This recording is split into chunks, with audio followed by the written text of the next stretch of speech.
This is where we have to visit her. This is where we go every single day. The family of a murdered Austin woman pointing to her grave they visit every day at the plea hearing for her killer. Today's guilty plea comes with the promise of evidence against two other suspects. Stacey Barnett and John Goosey were both shot to death in a West Campus apartment in July of last year. Today, 20-year-old Ricky Thompson pleaded guilty to killing Barnett, and he received a life sentence. In exchange for his life, he will testify against two friends. And prosecutors are holding the charge for Goosey's murder until he fulfills that promise.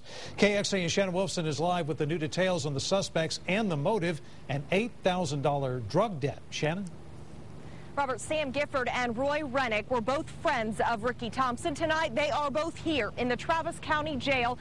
Without bond, they are being held, and they are charged with capital murder, even though Thompson admits he pulled the trigger.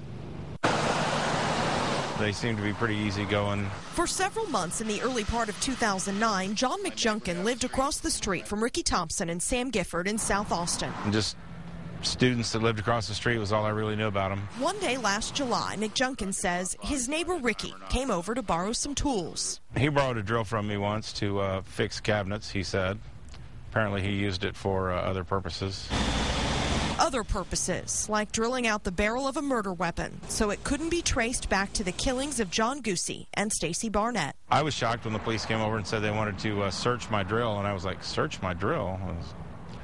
But they just took it, and I haven't seen it since. Last week, Ricky Thompson told police what he says is the whole true story. He'll avoid facing the death penalty in exchange for his testimony against two of his friends, 21-year-old Roy Rennick and his 19-year-old former roommate, Samuel Gifford. A spokesperson for Eanes ISD confirms Samuel Gifford attended Westlake High School up until his junior year in 2008. Neighbors say that's when he started having some problems, and his parents took him out of school here and enrolled him in a private school. Thompson told police that Gifford, along with their other friend Rennick, helped plan the killings. He says Gifford stole insulation from an abandoned house to make a silencer, tested it at their South Austin home on Alexandria, drove Thompson to the murder scene, listened on an open cell phone line as Thompson committed the killings, and drove the getaway car. And one more thing about Sam Gifford. I think I met him once. I think he was with Ricky when he came to borrow the drill. John McJunkin says it was Sam Gifford who came with Ricky Thompson to borrow his drill, an attempt police say to destroy the link to the crime.